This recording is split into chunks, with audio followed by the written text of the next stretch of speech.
Hi, Dave here, and this is episode 34 of the art review series. And today we're going to check out the work of Zeen Chin. This guy is based in Kuala Lumpur, Malaysia. Malaysia truly Asia. That's kind of their ad for their airlines, I guess, or it's kind of a not airlines, but their travel kind of marketing thing. Anyway. Thankfully, Zeen Chin actually does have a YouTube channel, but he only has one video. It's of this piece specifically, the Taoist piece. But it's so yeah, if you want to see his process video and see how he paints, I do recommend you check out his YouTube channel. I'll be linking the actual video in the description below. So yeah, and he did an interview with Bobby Chu of Schoolism, or the founder of Schoolism. So that's pretty cool. Yeah. Okay. And I think he does. I will also be linking. I believe it's his Instagram. I think it does have an Instagram. I think I'll link it. I'll link all the relevant links in the description below. For Zeen Chin, he does have like a certain project. Like most of his work is or concerns kind of a certain kind of world. So it's kind of his own personal IP project, I guess. But in his kind of earlier works, he did a few different things, and I'm kind of glad that he posted, or he still kind of keeps the old work there. But I guess it's kind of what the work that he's known for is just more kind of personal artwork. Like the style is kind of the same. The theme's kind of the same. Everything, it's kind of in the same kind of realm. So we're going to focus on that specific kind of yeah. Alright, so let's start with this. As you can see, well, he does post the a bigger version of his paintings. He does have a very clean style. He doesn't have a lot of textures in his artwork. As you can see, there's hardly any texture at all. If ever there is, it's very minimal. Although the way he paints, it's a bit more rendered. He does say he's a concept artist and an illustrator, and you can tell his kind of illustrations are kind of high quality. I would say they're very refined. It's a type of work that's very printable or publishable.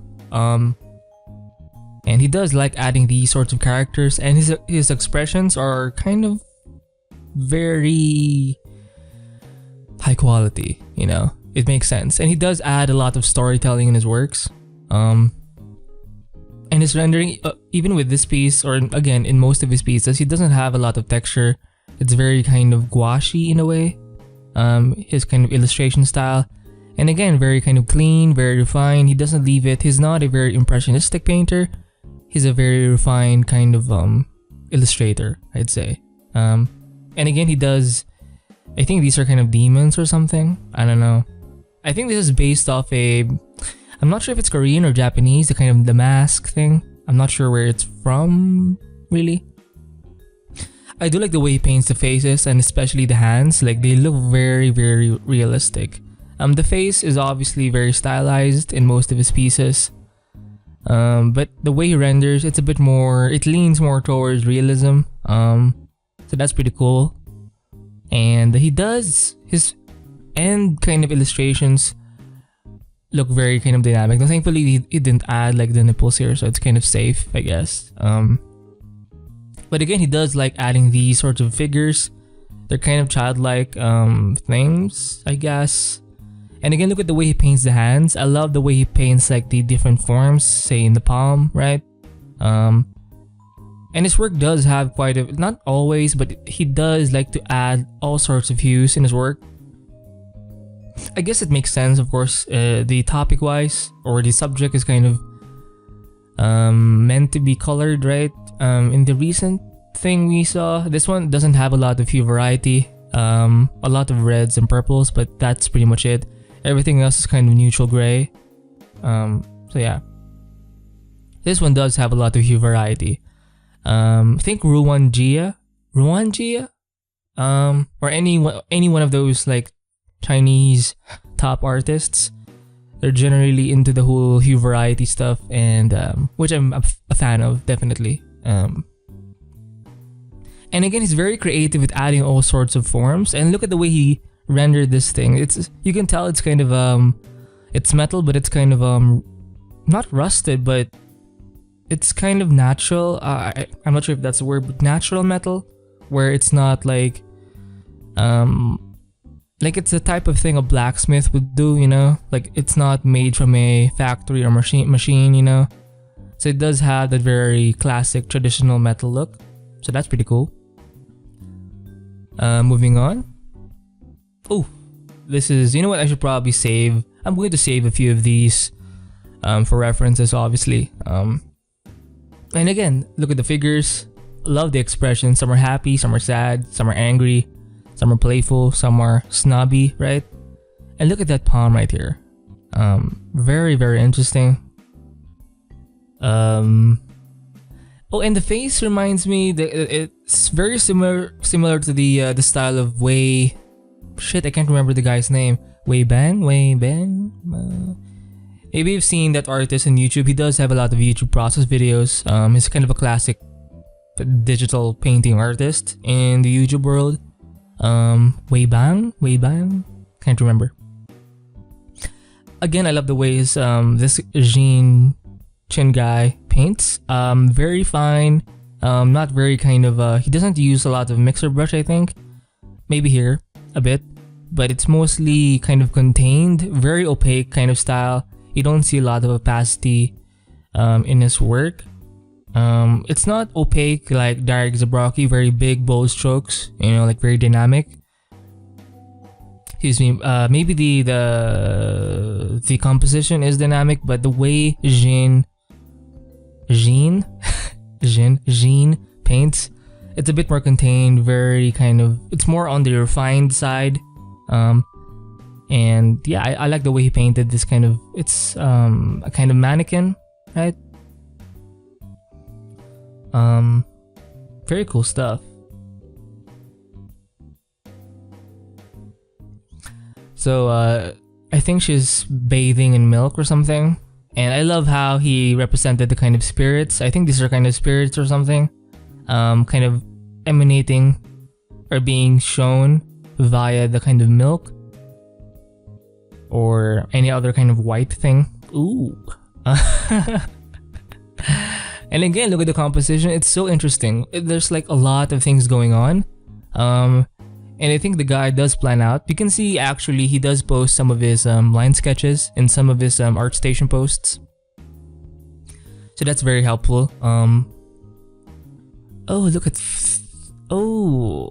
And thankfully he does post like the bigger resolution photos or images. Actually, right now I actually can't do that because my laptop can't take it. You know, like bigger canvassed images. But look at that, look at the way he paints this finger or these fingers right here. It's very realistic. Again, look at the way he paints the face. Very refined style of painting. I love the expressions again of these figures right here. They all have like different emotions. And I love how he suggested that pinch because she's kind of covering herself or removing this kind of veil. And this veil is kind of very interesting. It does have like a lot of masks kind of combined, and yeah, it looks very cool. I'm not sure how long this type of painting would take for him, but because I'm not really in the illustration side, it's kind of like heavy. They're a bit more intense in their painting, you know, like illustrators, right? Because they don't use a lot of like time-saving techniques like photo bashing, you know. They're very refined, and I'm very interested. Now, again, this guy does say he's both, and you can tell he's kind of amazing at both. Very cute, kind of cheeky. So these are warriors, I guess, warrior spirits, or they're kind of with this chick, this badass kind of chick. Oh, look at that armor. It's kind of protecting her boob, I guess. Very, very interesting. Oh, I love the kind of shoulder kind of armor here. Damn. Excuse me. Oh, there's kind of a big monster in the back. And I love how he does the like the facial forms. Even with these kind of childlike entities plus monster stuff. And of course the chicks. Very well done. Ooh, look at that. Again, it's you can even tell like his intensity in some of the details, right? Look at that. Oh, I think she's trying to cook this little thing right here. And again, what I like about his work is that he's pretty consistent with his project, like with his personal kind of world. And it's kind of inspirational, you know. It's I think this is just something he's passionate about, so he can kind of constantly update it. So that's kind of a cool thing to do. I think he did post like process shots of this. I mean, look at this line sketch. Is that like super complicated? I do think he did have like an initial sketch beforehand, because this one is a pretty refined sketch. So maybe he did like a very rough one in the beginning. And then after doing a more, maybe he did probably sketch over the rough one, and then this is the kind of outcome. I noticed he just focused his kind of refined sketch with this character, and he kind of left the background rough, and then he did an underpainting. This is a very kind of standard way of painting digitally. Sorry. So you're painting something underneath, getting the main colors down, adding some variation in terms of values, and then you start painting over the thing, and then you just kind of keep going until it becomes like more refined, right? Yeah, so this one is another piece. Look at that hand though, and look at the way he paints the legs. Like you can tell there's a bit of fat, like it looks more natural. It's not like super ripped, like 5% fat, you know. Now this guy in the back is pretty ripped, although I can't see where the head is. Oh yeah, I can see a kind of ear, so you can't really see the face of the guy, but I do like the fact that he showed these sorts of things in the back, like there are kind of holes or cracks in this kind of wood panel kind of wall, and you can see these sorts of eyes. Very, very creepy, and that's the thing in this kind of personal world or project. It's very almost, it does have kind of horror films, or not horror, it has kind of a horror kind of theme. Very kind of scary, the type of stuff that I wouldn't normally be happy to see. But again, he does have a nice painting style, so I'm kind of more inclined to look at this work. But there are kind of dark themes in this kind of project, very scary. Or not very scary, but it's kind of you know, like, yeah. I love the pose though, like she's kind of chained by this kind of demon, I guess. And even the pose of the way she just slouches, like she's kind of withheld or something, or trapped. I do love the strings or these ropes. It reminds me of shit. It's called something in Japanese where you tie up like a chick. I'm not sure. There's a name for it, like a proper name, where there's a kind of an art of tying chicks. It doesn't even have to be a chick, but it's usually, you know, yeah. Again, look at that. Not a lot of variety. Very complementary though. It's you have a warm tone, the yellow, and plus the cooler tone or hue, the purple, right? And look at the way he showed the highlight in that knee, because obviously there's a kind of, she's wearing some kind of robe, right? And then the light from above kind of blocks or is not seen as much in the parts in shadow, but you can see it kind of show through that top knee, right? Or the top part of the knee. Very nicely done. And very smooth kind of illustration style. I love the way he indicated the the kind of glow from these flying lanterns, right? Flying lanterns? Yeah.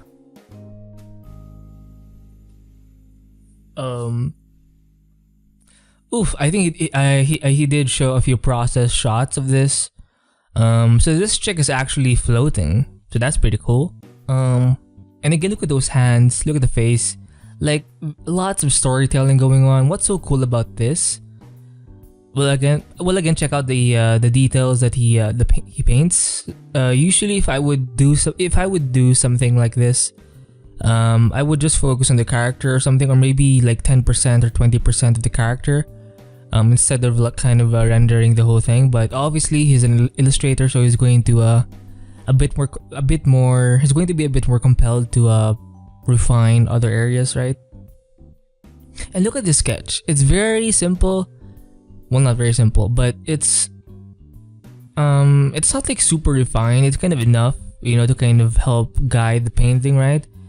And so he did an underpainting, and just kind of established the base colors, I guess, the base hues, and then he painted on top of it, and then he just paints layer by layer or face by face until it eventually becomes this. Now this one is actually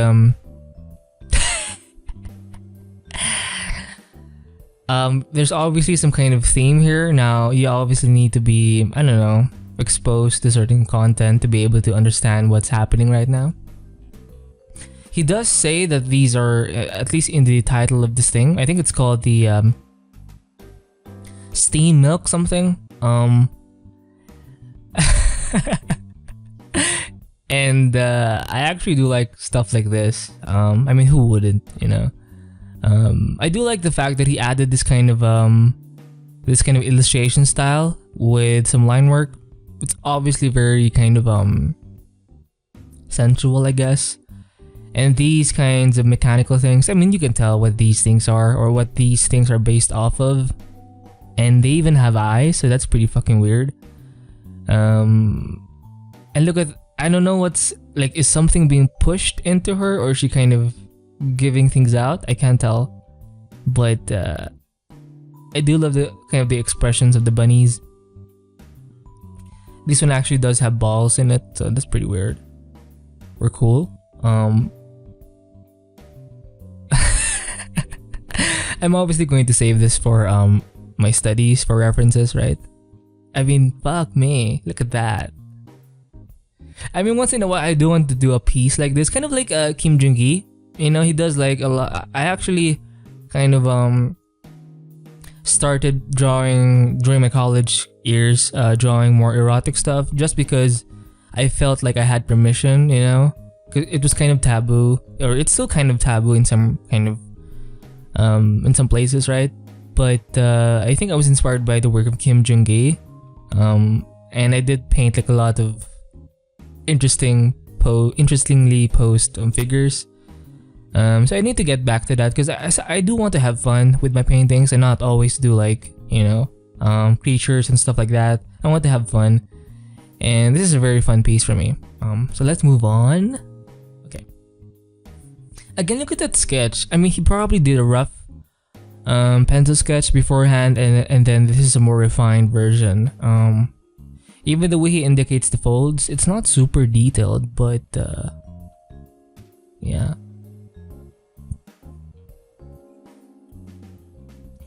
I don't think he included the underpainting shot, but he probably did the same thing. He did an underpainting with the line sketch and then he painted over that.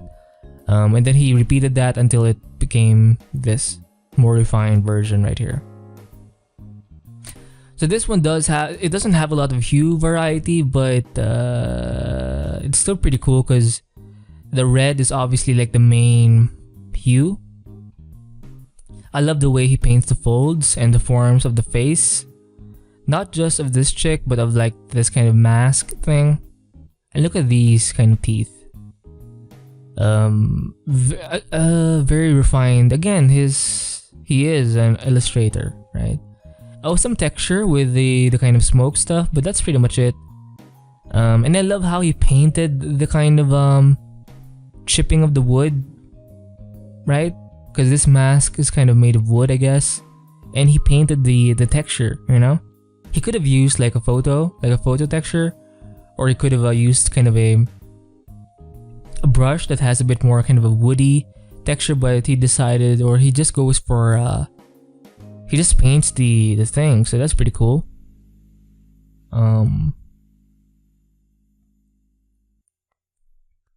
And again, this could be imprinted in some kind of shirt or be sold as an art print. I mean, fuck me. This guy's probably, I'm not sure if he has a print store, but he could sell these, you know, and make some extra money. And look at that initial, it's not, I'm pretty sure this is not the initial sketch, but it's a more refined outline of the rough sketch. And then he painted over it or under it first, and then he painted over it, and yeah. So this one is set in a kind of a lighter background. I like the way the background looks kind of an oil painting. You know how some oil paintings are, like if you've seen oil paintings that are painted with the palette knife, you can see how in some of its kind of strokes and edges, there's this kind of thing. So it kind of looks like that in the background.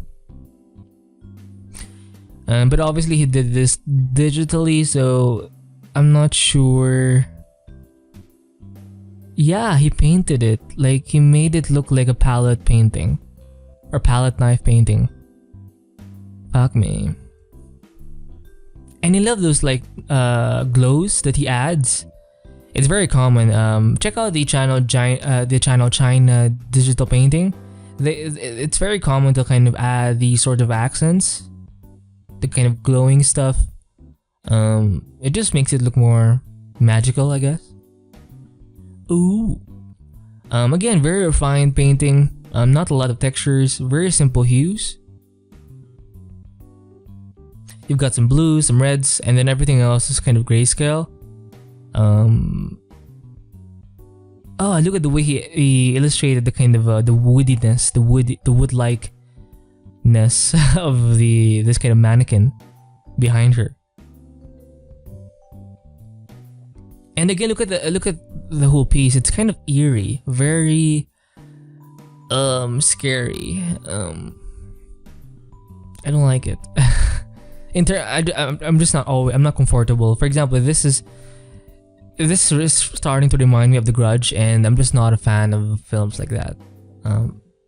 Very nice line sketch, actually. I like the line sketch here. And then an under painting, and then he painted. Oh, he had more shots, but I guess it didn't show it. But and again, look at that face. It's so creepy. Fuck me. So I'm not sure if they are spirits of some kind. And I love the extra details in kind of the background. And I like pieces where they show the mirror, because you're kind of illustrating the background behind the camera or the view. So it's kind of it's not as easy to do, I think. And I like how there are like little figures here, and there's so much going on here. And I love the kind of extra details. Like you can actually explore stuff with this painting, so it's not just about one concept. Like, you know, when it comes to like concept art, we don't usually, or I don't see a lot of like these details usually. The moment you start adding details and stuff like that, it feels more like an illustration, because like fuck me. Like there's more exploration going on in the painting. You know, it's not just about one thing. So that's kind of cool. Very nice line sketch. And then this one's pretty refined. And then yeah.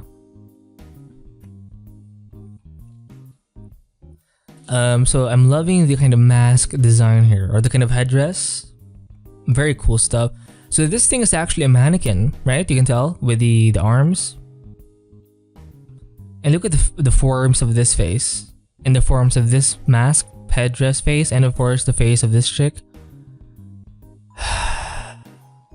and he's pretty consistent with the way he paints. The not just in terms of the style, but the theme, the subject matter, and I guess it's just something. This kind of topic is just something he's passionate about. So, hopefully, I can get that kind of feeling in my work. Eventually, someday, right? Very nice line sketch, and then an underpainting, and then a more refined, and then he just keeps painting face by face or layer by layer, and then he ends up getting to this kind of more refined level. Oh, this one actually does feel more like a photograph, because I think the lighting is kind of from the camera, right? And again, this one is a mannequin. Not a lot of hue variation. You got some green here, but it's more about the reds and the blues. Oh, some green and the kind of cabinets and stuff. Oh, her horn is kind of gone or kind of dislocated. But again, look at the storytelling. First of all, the folds. Holy fucking shit, man. Fuck me. And again, look at the forms in these faces. Very expressive. And the storytelling is just like, like, fuck. Like, it's not just an average kind of girl with the butt out kind of pose, That's probably what I would do. There's something going on here. Like, it makes you ask questions, right? Very nice line sketch. Underpainting, and then he probably painted over it again and again until he reached this more refined version. Oh, so this one is more of a top, kind of a portrait kind of shot, or it's more about the face, or it kind of cuts just in the right place, I guess. And again, the kind of tying of the chick, there is a term for it. I love the fact that he added a few more forms in the necklace and the kind of shit in the. I'm not sure what the hair is called when it's kind of tied up, and then fuck, it's not a ponytail.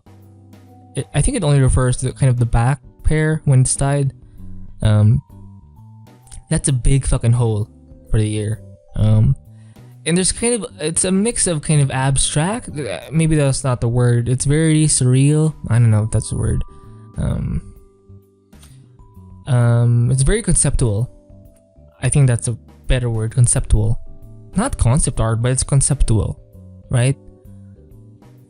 Ooh, makes you think, makes you wonder. Obviously very basic, kind of an Asian kind of style.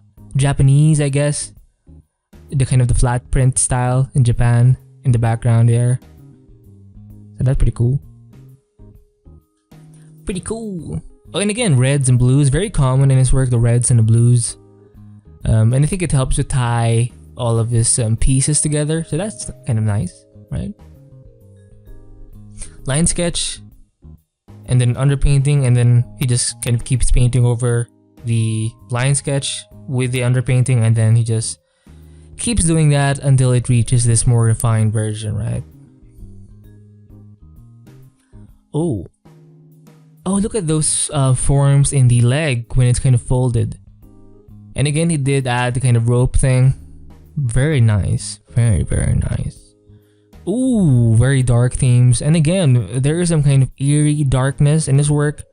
And it's kind of a nice compliment. Well, not a nice compliment, but it's complemented with the colorfulness at times, because even like in his pieces you can see there's like, it's a lot of it is in grayscale, very desaturated, but in some parts it's a bit more saturated, right? So that's kind of nice, there's this nice kind of back and forth thing going on. Yeah. Based on his work, I can tell that he's pretty good with his values, with the way he paints shadows. Like look at the softness of some of these shadows, right? Some are kind of hard edge, like you can see a kind of a nice cut. So he's pretty good with the fundamentals, I would say. And look at those folds. Holy fuck. Christ. Oh my god. He painted the testicles, so that's a nice touch. So sometimes there's some kind of sensual aspects to it, which I like, but it's heavy on the death part, on the kind of sadness, and just it's kind of a positive depression. I don't know. It's very interesting, very memorable artwork. Oh, he does have a YouTube video of this. I will link the video in the description below, so you can see the way he paints. And it isn't like mind-boggling in any way. It's very standard, like a very standard digital approach, but it still ends up looking his. Like, he's the only one, I guess, who can paint the way he paints. Even if his process is it's not that different, but yeah, it still ends up looking like his own work, so that's pretty cool. There's kind of a mask thing on the top, right? Very sad. And there's this kind of dash of light kind of going across the page or the frame or the canvas. Nice big folds, more refined in the center. A bit more detail in the center. And yeah, I like this kind of lantern design here. And look at how he paints different like heads and faces in some of the parts. Very spooky stuff right here. Lots of ropes, lots of fabric, lots of faces, facial forms. Again, desaturated in the corners, I guess, and then some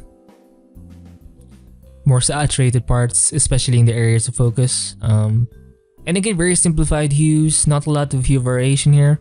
Some yellow, some blue, some red. Very standard kind of